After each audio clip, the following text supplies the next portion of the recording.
ਅੱਜ ਮੋਦੀ ਸਰਕਾਰ ਦੇ ਤੀਜੇ ਕਾਰਜਕਾਲ ਦਾ ਪਹਿਲਾ ਬਜਟ ਪੇਸ਼ ਕੀਤਾ ਗਿਆ, ਜਿਸ ਨੂੰ 7ਵੀਂ ਵਾਰ ਵਿੱਤ ਮੰਤਰੀ ਨਿਰਮਲਾ ਸੀਤਾਰਮਨ ਨੇ ਵਿੱਤੀ ਸਾਲ 2024-25 ਚ ਕਈ ਵੱਡੇ ਐਲਾਨਾਂ ਨਾਲ ਕੀਤਾ। ਇਸ ਬਜਟ ਵਿੱਚ ਗਰੀਬਾਂ, ਨੌਜਵਾਨਾਂ, ਔਰਤਾਂ, ਕਿਸਾਨਾਂ, ਸਿਹਤ ਅਤੇ ਸਿੱਖਿਆ ਸਣੇ ਕਈ ਅਹਿਮ ਫੈਸਲੇ ਲਏ ਗਏ ਨੇ, ਜਿਸ ਨਾਲ ਆਮ ਲੋਕਾਂ ਨੂੰ ਰਾਹਤ ਮਿਲਦੀ ਨਜ਼ਰ ਆ ਰਹੀ ਹੈ। ਤਾਂ ਉਹ ਜਾਣਦੇ ਹਾਂ ਬਜਟ ਦੇ ਹਰ ਪਹਿਲੂ ਦੇ ਵਿਸਥਾਰ ਬਾਰੇ। ਸਭ ਤੋਂ ਪਹਿਲਾਂ ਇੱਕ ਨਜ਼ਰ ਅੱਜ ਦੀਆਂ ਅਹਿਮ ਸੁਰਖੀਆਂ ਵੱਲ। ਵਿੱਤ ਮੰਤਰੀ ਨਿਰਮਲਾ ਸੀਤਾਰਮਨ ਨੇ ਲਗਾਤਾਰ 7 ਵਾਰ ਕੀਤਾ ਬਜਟ ਪੇਸ਼, ਬਣੀ ਮਹਿਲਾ ਸਸ਼ਕਤੀਕਰਨ ਦੀ ਮਿਸਾਲ, ਬਣਾਇਆ ਖਾਸ ਰਿਕਾਰਡ। ਬਜਟ 'ਚ ਕੇਂਦਰ ਸਰਕਾਰ ਨੇ ਨੌਜਵਾਨਾਂ ਨੂੰ ਦਿੱਤਾ ਵੱਡਾ ਤੋਹਫਾ, ਹਾਇਰ ਐਜੂਕੇਸ਼ਨ ਲਈ 10 ਲੱਖ ਰੁਪਏ ਤੱਕ ਦਾ ਲੋਨ ਦੇਵੇਗੀ ਸਰਕਾਰ। ਸਰਕਾਰ ਨੇ ਕਿਸਾਨਾਂ ਲਈ ਕ੍ਰੈਡਿਟ ਕਾਰਡ ਜਾਰੀ ਕਰਨ ਦਾ ਕੀਤਾ ਐਲਾਨ, ਹੁਣ ਘੱਟ ਦਰਾਂ ਤੇ ਮਿਲੇਗਾ ਕਰਜ਼ਾ।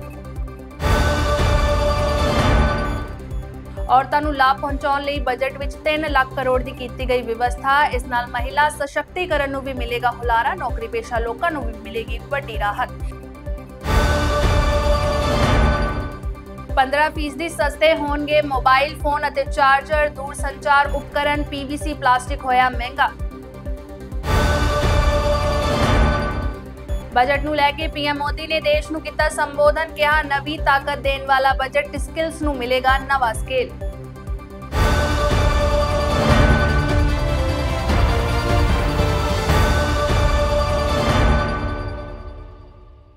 ਹੁਣ ਖਬਰਾਂ ਵਿਸਤਾਰ ਨਾਲ।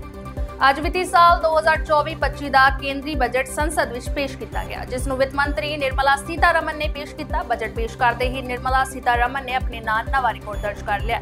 ਦਰਅਸਲ ਨਿਰਮਲਾ ਸੀਤਾਰਮਨ ਪਹਿਲੀ ਵਿੱਤ ਮੰਤਰੀ ਨੇ ਜਿਨ੍ਹਾਂ ਨੇ ਲਗਾਤਾਰ 7ਵੀਂ ਵਾਰ ਬਜਟ ਪੇਸ਼ ਕੀਤਾ ਹੈ। ਜੀ ਹਾਂ, ਵਿੱਤ ਮੰਤਰੀ ਨਿਰਮਲਾ ਸੀਤਾਰਮਨ ਨੇ ਲਗਾਤਾਰ 7ਵੀਂ ਵਾਰ ਬਜਟ ਪੇਸ਼ ਕਰਕੇ ਸਾਬਕਾ ਪ੍ਰਧਾਨ ਮੰਤਰੀ ਮੋਰਾਰਜੀ ਦੇਸਾਈ ਦਾ ਰਿਕਾਰਡ ਵੀ ਤੋੜ ਦਿੱਤਾ ਹੈ।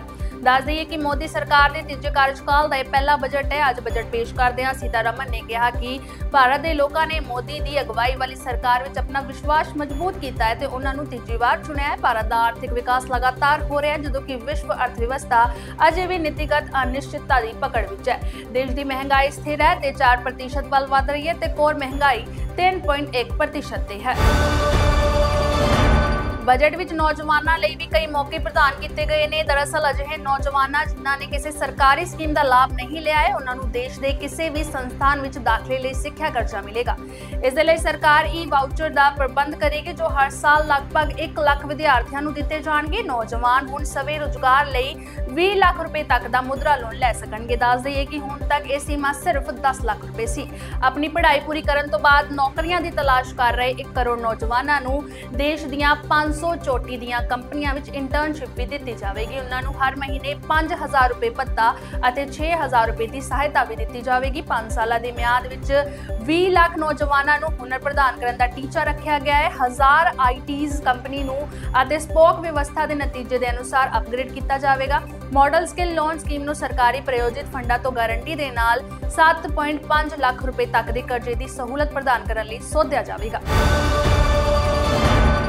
ਕੇਂਦਰੀ ਵਿੱਤ ਮੰਤਰੀ ਨਿਰਮਲਾ ਸੀਤਾਰਮਨ ਨੇ ਬਜਟ ਵਿੱਚ ਕਿਸਾਨਾਂ ਵੱਲ ਵਿਸ਼ੇਸ਼ ਧਿਆਨ ਦਿੱਤਾ ਹੈ। ਬਜਟ ਵਿੱਚ ਕਿਸਾਨਾਂ ਨੂੰ ਕਈ ਤੋਹਫੇ ਮਿਲੇ ਨੇ, ਜਿਸ ਵਿੱਚੋਂ ਇੱਕ ਚੰਗੀ ਖਬਰ ਪ੍ਰਧਾਨ ਮੰਤਰੀ ਕਿਸਾਨ ਕ੍ਰੈਡਿਟ ਕਾਰਡ ਬਾਰੇ ਵੀ ਆਈ ਹੈ। ਵਿੱਤ ਮੰਤਰੀ ਨੇ ਕਿਹਾ ਕਿ ਦੇਸ਼ ਦੇ 5 ਸੂਬਿਆਂ ਵਿੱਚ ਜਨ ਸਮਰਥ ਆਧਾਰਿਤ ਕਿਸਾਨ ਕ੍ਰੈਡਿਟ ਕਾਰਡ ਜਾਰੀ ਕੀਤੇ ਜਾਣਗੇ। ਕਿਸਾਨ ਕ੍ਰੈਡਿਟ ਕਾਰਡ ਸਕੀਮ ਕਿਸਾਨਾਂ ਨੂੰ ਘੱਟ ਵਿਆਜ ਤੇ ਕਰਜ਼ਾ ਪ੍ਰਦਾਨ ਕਰਦੀ ਹੈ। ਛੋਟੀ ਮਿਆਦ ਦਾ ਕਰਜ਼ਾ ਕਿਸਾਨਾਂ ਦੀਆਂ ਵਿੱਤੀ ਲੋੜਾਂ ਨੂੰ ਪੂਰਾ ਕਰਨ ਵਿੱਚ ਮਦਦ ਕਰਦਾ ਹੈ। ਘੱਟ ਵਿਆਜ ਦਰਾਂ ਕਾਰਨ ਕਿਸਾਨਾਂ ਨੂੰ ਕਰਜ਼ੇ ਤੇ ਘੱਟ ਵਿਆਜ ਦੇਣਾ ਪੈਂਦਾ ਹੈ। ਕਿਸਾਨ ਕ੍ਰੈਡਿਟ ਕਾਰਡ ਸਕੀਮ ਕਿਸਾਨਾਂ ਨੂੰ ਖੇਤੀਬਾੜੀ ਕਾਰਜਾਂ ਲਈ ਵਿੱਤੀ ਸਹਾਇਤਾ ਪ੍ਰਦਾਨ ਕਰਨ ਲਈ ਸ਼ੁਰੂ ਕੀਤੀ ਗਈ ਸੀ। ਇਸ ਸਕੀਮ ਤਹਿਤ ਕਿਸਾਨਾਂ ਨੂੰ 4% ਦੀ ਵਿਆਜ ਦਰ ਤੇ 3 ਲੱਖ ਰੁਪਏ ਤੱਕ ਦਾ ਕਰਜ਼ਾ ਮਿਲਦਾ ਹੈ। ਇਹ ਕਰਜ਼ਾ ਕਿਸਾਨਾਂ ਨੂੰ ਸ਼ਾਹੂਕਾਰਾਂ ਤੋਂ ਲਏ ਕਰਜ਼ਾ ਨਾਲੋਂ ਬਹੁਤ ਸਸਤਾ ਹੈ। ਕਿਸਾਨ ਕ੍ਰੈਡਿਟ ਕਾਰਡ ਸਕੀਮ ਤਹਿਤ ਕਿਸਾਨਾਂ ਨੂੰ ਆਸਾਨੀ ਨਾਲ ਕਰਜ਼ਾ ਮਿਲਦਾ ਹੈ। ਵਿੱਤ ਮੰਤਰੀ ਨੇ ਖੇਤੀਬਾੜੀ ਅਤੇ ਸੰਬੰਧਿਤ ਖੇਤਰਾਂ ਲਈ 1.52 ਲੱਖ ਕਰੋੜ ਰੁਪਏ ਦਿੱਤੇ। ਪਿਛਲੇ ਸਾਲ 1.25 ਲੱਖ ਕਰੋੜ ਰੁਪਏ ਦਿੱਤੇ ਗਏ ਸਨ, ਯਾਨੀ ਕਿ ਇਸ ਵਾਰ ਕਿਸਾਨਾਂ ਲਈ ਬਜਟ ਵਿੱਚ 21.6% ਭਾਵ 25000 ਕਰੋੜ ਰੁਪਏ ਦਾ ਵਾਅਦਾ ਕੀਤਾ ਗਿਆ ਹੈ। ਹਾਲਾਂਕਿ ਕਿਸਾਨਾਂ ਦੀ ਲਗਾਤਾਰ ਮੰਗ ਦੇ ਬਾਵਜੂਦ ਘੱਟੋ-ਘੱਟ ਸਮਰਥਨ ਮੂਲ ਬਾਰੇ ਵੀ ਬਜਟ ਵਿੱਚ ਕੋਈ ਐਲਾਨ ਨਹੀਂ ਕੀਤਾ ਗਿਆ ਹੈ। ਕਿਸਾਨ ਸਨਮਾਨ ਨਿਧੀ ਦੀ ਰਾਸ਼ੀ ਵਿੱਚ ਵੀ ਵਾਅਦਾ ਨਹੀਂ ਕੀਤਾ ਗਿਆ ਹੈ। ਇਹ ਸਿਰਫ 6000 ਰੁਪਏ ਹੀ ਰਹੇਗਾ। ਔਰਤਾਂ ਤੇ ਲੜਕੀਆਂ ਨੂੰ ਲਾਭ ਪਹੁੰਚਾਉਣ ਲਈ ਬਜਟ ਵਿੱਚ 3 ਲੱਖ ਕਰੋੜ ਰੁਪਏ ਦੀ ਵਿਵਸਥਾ ਕੀਤੀ ਜਾਵੇਗੀ। ਇਸ ਨਾਲ ਔਰਤਾਂ ਨਾਲ ਸੰਬੰਧਿਤ ਸਕੀਮਾਂ ਨੂੰ ਹੋਰ ਮਜ਼ਬੂਤੀ ਮਿਲੇਗੀ। ਬਜਟ ਵਿੱਚ ਮਹਿਲਾ ਕਰਮਚਾਰੀਆਂ ਨੂੰ ਵਧਾਉਣ ਤੇ ਧਿਆਨ ਦਿੱਤਾ ਗਿਆ ਹੈ। ਇਸ ਦੇ ਲਈ ਵਿੱਤ ਮੰਤਰੀ ਨੇ ਵੱਖਰੇ ਉਪਰਾਲੇ ਕਰਨ ਦਾ ਐਲਾਨ ਕੀਤਾ ਹੈ। ਉਦਯੋਗ ਦੀ ਮਦਦ ਨਾਲ ਕੰਮਕਾਜੀ ਔਰਤਾਂ ਦੇ ਹੋਸਟਲ ਬਣਾਉਣ ਦਾ ਐਲਾਨ ਕੀਤਾ ਜਾਵੇਗਾ। ਇਸ ਤੋਂ ਇਲਾਵਾ ਕਰੇਜ ਹੋਮ ਵੀ ਬਣਾਏ ਜਾਣਗੇ। ਨੌਕਰੀ ਪੇਸ਼ਾ ਲੋਕਾਂ ਲਈ ਵੀ ਬਜਟ 'ਚ ਖਾਸ ਥਾਂ ਹੈ। ਦਰਅਸਲ ਬਜਟ ਵਿੱਚ ਪਹਿਲੀ ਵਾਰ ਨੌਕਰੀ ਪ੍ਰਾਪਤ ਕਰਨ ਵਾਲੇ ਨੌਜਵਾਨਾਂ ਨੂੰ EPFO ਵਿੱਚ ਰਜਿਸਟਰ ਹੋਣ ਤੋਂ ਬਾਅਦ 3 ਕਿਸ਼ਤਾਂ ਵਿੱਚ 15,000 ਰੁਪਏ ਦੀ ਸਹਾਇਤਾ ਮਿਲੇਗੀ। ਇਹ ਲਾਭ ਸਿਰਫ ਉਹਨਾਂ ਨੂੰ ਮਿਲੇਗਾ ਜਿਨ੍ਹਾਂ ਦੀ ਤਨਖਾਹ 1 ਲੱਖ ਰੁਪਏ ਪ੍ਰਤੀ ਮਹੀਨਾ ਤੋਂ ਘੱਟ ਹੈ। ਪਹਿਲੀ ਵਾਰ ਨੌਕਰੀ ਲੱਭਣ ਵਾਲਿਆਂ ਤੇ ਉਹਨਾਂ ਦੇ ਮਾਲਕਾਂ ਨੂੰ ਪਹਿਲੇ 4 ਸਾਲਾਂ ਲਈ EPFO ਯੋਗਦਾਨ ਦੇ ਅਨੁਸਾਰ ਸਿੱਧੇ ਪ੍ਰੋਤਸਾਹਨ ਪ੍ਰਦਾਨ ਕੀਤੇ ਜਾਣਗੇ। ਬਜਟ ਵਿੱਚ ਨਵੀਂ ਟੈਕਸ ਪ੍ਰਣਾਲੀ ਵਿੱਚ ਵੀ ਬਦਲਾਅ ਕੀਤੇ ਗਏ ਨੇ। ਬਜਟ ਵਿੱਚ ਸਟੈਂਡਰਡ ਡਿਡਕਸ਼ਨ 50,000 ਰੁਪਏ ਤੋਂ ਵਧਾ ਕੇ 75,000 ਰੁਪਏ ਕਰ ਦਿੱਤੀ ਗਈ ਹੈ। ਨਵੀਂ ਟੈਕਸ ਪ੍ਰਣਾਲੀ ਤਹਿਤ 3 ਲੱਖ ਰੁਪਏ ਤੱਕ ਕੋਈ ਟੈਕਸ ਨਹੀਂ ਦੇਣਾ ਪਵੇਗਾ। 3 ਤੋਂ 7 ਲੱਖ ਰੁਪਏ ਤੇ 5% ਦੀ ਟੈਕਸ ਦੀ ਵਿਵਸਥਾ ਕੀਤੀ ਗਈ ਹੈ। 10 ਤੋਂ 12 ਲੱਖ ਰੁਪਏ ਤੱਕ ਦੀ ਤਨਖਾਹ ਤੇ 15% ਦੀ ਅਤੇ 15 ਲੱਖ ਰੁਪਏ ਤੋਂ ਵੱਧ ਦੀ ਤਨਖਾਹ ਤੇ 30% ਦੀ ਟੈਕਸ ਲੱਗੇਗਾ। ਵਿੱਤ ਮੰਤਰੀ ਨਿਰਮਲਾ ਸੀਤਾਰਮਨ ਨੇ ਕੈਂਸਰ ਦੇ ਮਰੀਜ਼ਾਂ ਨੂੰ ਇਲਾਜ 'ਚ ਵੱਡੀ ਰਾਹਤ ਦਿੱਤੀ ਹੈ। ਕੈਂਸਰ ਨਾਲ ਸੰਬੰਧਿਤ ਬਿਮਾਰੀਆਂ 'ਚ ਵਰਤੀਆਂ ਜਾਣ ਵਾਲੀਆਂ ਮੈਡੀਕਲ ਦਵਾਈਆਂ ਤੇ ਉਪਕਰਨਾਂ ਤੇ ਕਸਟਮ ਡਿਊਟੀ ਘਟਾ ਦਿੱਤੀ ਗਈ ਹੈ। ਦਰਅਸਲ ਭਾਰਤ ਵਿੱਚ ਹਰ ਸਾਲ ਕੈਂਸਰ ਦੇ ਮਰੀਜ਼ ਵੱਧ ਰਹੇ ਨੇ। ਇਸ ਦੇ ਮੱਦੇਨਜ਼ਰ ਵਿੱਤ ਮੰਤਰੀ ਨੇ ਮਰੀਜ਼ਾਂ ਨੂੰ ਵੱਡੀ ਰਾਹਤ ਦਿੱਤੀ ਹੈ। ਵਿੱਤ ਮੰਤਰੀ ਨੇ ਕਿਹਾ ਕਿ ਸਰਕਾਰ ਕੈਂਸਰ ਵਰਗੀ ਖਤਰਨਾਕ ਬਿਮਾਰੀ ਨਾਲ ਲੜਨ ਲਈ ਵਚਨਬੱਧ ਹੈ।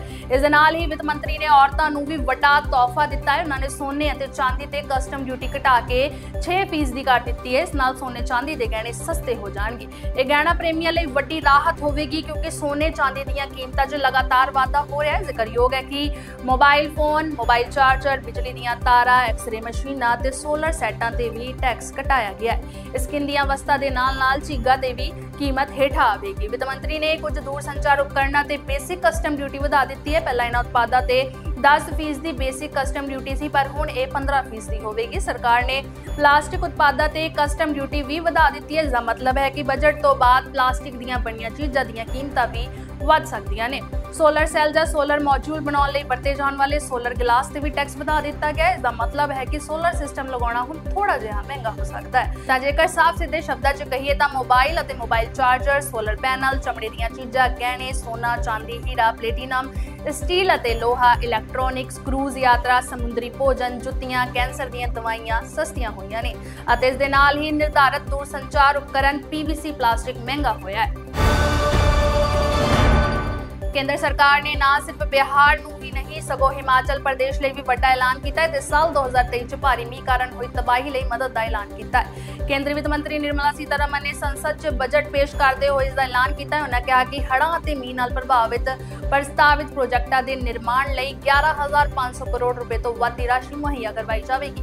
ਸੰਸਦ ਵਿੱਚ ਬਜਟ ਭਾਸ਼ਣ ਦੌਰਾਨ ਵਿੱਤ ਮੰਤਰੀ ਨੇ ਕਿਹਾ ਕਿ ਹਿਮਾਚਲ ਪ੍ਰਦੇਸ਼ ਨੂੰ ਹੜ੍ਹ ਪ੍ਰਬੰਧਨ ਲਈ ਵਿੱਤੀ ਸਹਾਇਤਾ ਦਿੱਤੀ ਜਾਵੇਗੀ। ਦੱਸ ਦੇਈਏ ਕਿ ਹਿਮਾਚਲ ਪ੍ਰਦੇਸ਼ ਨੂੰ ਪਿਛਲੇ ਸਾਲ 2023 ਦੇ ਮੌਨਸੂਨ ਸੀਜ਼ਨ ਵਿੱਚ 12,000 ਕਰੋੜ ਰੁਪਏ ਦਾ ਨੁਕਸਾਨ ਹੋਇਆ ਸੀ। ਇਸ ਦੌਰਾਨ 3,000 ਤੋਂ ਵੱਧ ਘਰ ਪੂਰੀ ਤਰ੍ਹਾਂ ਢਹਿ ਹੋ ਗਏ ਸਨ, ਜਦਕਿ 12,000 ਤੋਂ ਵੱਧ ਘਰ ਨੁਕਸਾਨੇ ਗਏ ਸਨ। ਇਸ ਦੇ ਨਾਲ ਹੀ ਮੌਜੂਦਾ ਸੀਜ਼ਨ ਵਿੱਚ ਹੁਣ ਤੱਕ ਮੀਂਹ ਕਾਰਨ 200 ਕਰੋੜ रुपए तक का नुकसान हो चुका है। तो लोग इस बात का हो हल्ला मचाते हैं कि बिहार को विशेष राज्य का दर्जा नहीं मिला, विशेष राज्य का दर्जा नहीं मिला। ये वही विपक्ष के लोग हैं जिनके पास ये जानकारी का अभाव है कि इन्हीं की सरकार में, यूपीए की सरकार में मनमोहन सिंह जी के दौरान ही नीति आयोग में इस तरीके के प्रावधान किए गए थे जिसके बाद किसी भी राज्य को विशेष राज्य का दर्जा मिलना लगभग नामुमकिन के करीब हो गया था।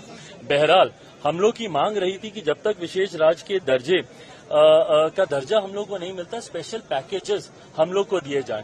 मैं धन्यवाद करूंगा मेरे प्रधानमंत्री आदरणीय नरेंद्र मोदी जी का, मैं धन्यवाद करूंगा हमारी वित्त मंत्री आदरणीय निर्मला सीतारमन जी का कि उन्होंने बिहार को जिस तरीके से स्पेशल पैकेजेस देकर, और मेरे लिए बिहारी होने के नाते खुशी की बात है और मेरी पार्टी लोक जनशक्ति पार्टी रामविलास ने हमेशा बिहार फर्स्ट बिहारी फर्स्ट के विजन के साथ आगे बढ़ने का काम किया है। इस बजट में बिहार फर्स्ट बिहारी फर्स्ट को भी धरातल पर उतारने के प्रावधान दिए गए हैं। जहां एक तरफ इंफ्रास्ट्रक्चर इसमें मजबूती देने का काम किया गया है, वहां पे ब्रिजेस बना के, वहां पे क्या कहते हैं मेडिकल कॉलेजेस की बात हो, वहां पे एयरपोर्ट्स की बात हो, तो जहां एक तरफ बिहार के इंफ्रास्ट्रक्चर को मजबूत किया गया है, वहीं वहां की अर्थव्यवस्था को मजबूत देने के लिए वहां पे अलग अलग राज्यों में गया हो, राजगीर हो, अलग अलग राज्यों में जिस तरीके से टूरिज्म को भी वहां पे बढ़ावा देने के लिए प्रावधान किए गए हैं, जिस तरीके से बाढ़ की एक बहुत बड़ी समस्या जिससे हम लोग हमेशा दशकों से हम लोग परेशान रहे हैं, उसके भी समाधान का जिक्र इस बजट में किया गया है।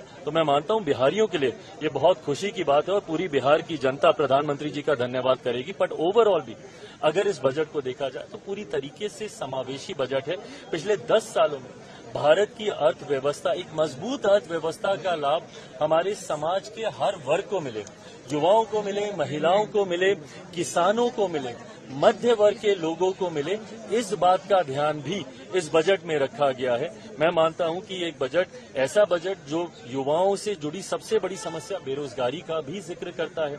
एमएसएमई सेक्टर को जिस तरीके से मजबूती देने की बात की गई है, इसमें एमएसएमई सेक्टर एक रीढ़ की हड्डी है हमारे देश की अर्थव्यवस्था को लेकर। तो मैं मानता हूं कि विकसित भारत के निर्माण में ये एक मजबूत नींव की तरह इस बजट को देखा जा सकता है। सवाल कि आप कह रहे हैं समावेशी बजट है, सारे सांसद जो निकले विपक्ष के वो तो कह रहे हैं आंध्र बिहार का बजट है, ये सरकार बचाने वाला बजट है। इन लोगों को अगर अपने राज्य में अगर गरीब नहीं दिखते, अपने राज्य में अगर इनको किसान नहीं दिखते, अपने राज्य में इनको मध्य वर्ग के लोग नहीं दिखते, अपने राज्य में इनको महिलाएं नहीं दिखती या युवा नहीं दिखते, तो मैं इनकी सोच के ऊपर कोई टिप्पणी नहीं करूंगा। जब हर इस वर्ग का जिक्र किया गया तो इस वर्ग से आने वाले हर व्यक्ति, भले वो किसी भी राज्य में रहता हो, उसकी सुविधा का जिक्र किया गया। जब आम आदमी की आमदनी को बढ़ाने का बचाव को जो वो बचत करता है उसको बढ़ाने का जिक्र किया, तो ये हर राज्य के व्यक्ति का जिक्र किया गया। पर अगर इसमें उनको उनके राज्य का जिक्र नहीं दिखता तो ये उनकी सोच है। ਹਾਲ ਹੀ 'ਚ ਕੇਂਦਰੀ ਵਿੱਤ ਮੰਤਰੀ ਨਿਰਮਲਾ ਸੀਤਾਰਮਨ ਨੇ ਅੱਜ ਮੋਦੀ ਸਰਕਾਰ ਦੇ ਤੀਜੇ ਕਾਰਜਕਾਲ ਦਾ ਪਹਿਲਾ ਆਮ ਬਜਟ ਪੇਸ਼ ਕੀਤਾ ਹੈ। ਪ੍ਰਧਾਨ ਮੰਤਰੀ ਮੋਦੀ ਨੇ ਬਜਟ 'ਚ ਕੀਤੀਆਂ ਵਿਵਸਥਾਵਾਂ ਤੇ ਖੁਸ਼ੀ ਜ਼ਾਹਰ ਕੀਤੀ ਅਤੇ ਦੇਸ਼ ਨੂੰ ਬਜਟ ਬਾਰੇ ਦੱਸਿਆ। ਬਜਟ ਬਾਰੇ ਪੀਐਮ ਮੋਦੀ ਨੇ ਕਿਹਾ ਕਿ ਪਿਛਲੇ 10 ਸਾਲਾਂ ਵਿੱਚ 25 ਕਰੋੜ ਲੋਕ ਗਰੀਬੀ ਤੋਂ ਬਾਹਰ ਆਏ ਨੇ। ਬਜਟ ਨਵੇਂ ਮੱਧ ਵਰਗ ਦੇ ਸਸ਼ਕਤੀਕਰਨ ਲਈ ਹੈ। ਇਹ ਬਜਟ ਨੌਜਵਾਨਾਂ ਨੂੰ ਬੇਅੰਤ ਮੌਕੇ ਪ੍ਰਦਾਨ ਕਰੇਗਾ। ਇਹ ਬਜਟ ਸਿੱਖਿਆ ਤੇ ਹੁਨਰ ਨੂੰ ਨਵਾਂ ਆयाम ਦੇਵੇਗਾ। ਇਹ ਬਜਟ ਨਵੇਂ ਮੱਧ ਵਰਗ ਨੂੰ ਤਾਕਤ ਦੇਵੇਗਾ। ਇਹ ਬਜਟ ਔਰਤਾਂ, ਛੋਟੇ ਕਾਰੋਬਾਰੀਆਂ, MSME ਦੀ मदद करेगा। इस बजट से छोटे व्यापारियों, एमएसएमईज को यानी कि लघु उद्योगों का उसकी प्रगति का नया रास्ता मिलेगा। बजट में मैन्युफैक्चरिंग पर भी बल है, इंफ्रास्ट्रक्चर पर भी बल है। इससे आर्थिक विकास को नई गति मिलेगी और गति को भी निरंतरता मिलेगी। साथियों, रोजगार और स्वरोजगार के अभूतपूर्व अवसर बढ़, ये हमारी सरकार की पहचान रही है। आज का बजट इसे और सुदृढ़ करता है। देश और दुनिया ने पीएलआई स्कीम की सफलता देखी है। अब इस बजट में सरकार ने एम्प्लॉयमेंट लिंक्ड इंसेंटिव स्कीम की घोषणा की है। इससे देश में करोड़ों करोड़ों नए रोजगार बनेंगे। इस योजना के तहत जीवन में पहली नौकरी पाने वाले युवा की पहली तनख्वाह हमारी सरकार देगी। स्किल डेवलपमेंट और उच्च शिक्षा के लिए मदद हो या फिर 1 करोड़ नौजवानों को इंटर्नशिप की योजना, इससे गांव के गरीब के मेरे नौजवान साथी, मेरे बेटे बेटी देश की टॉप कंपनियों में काम करेंगे। उनके सामने संभावनाओं के नए द्वार खुलेंगे।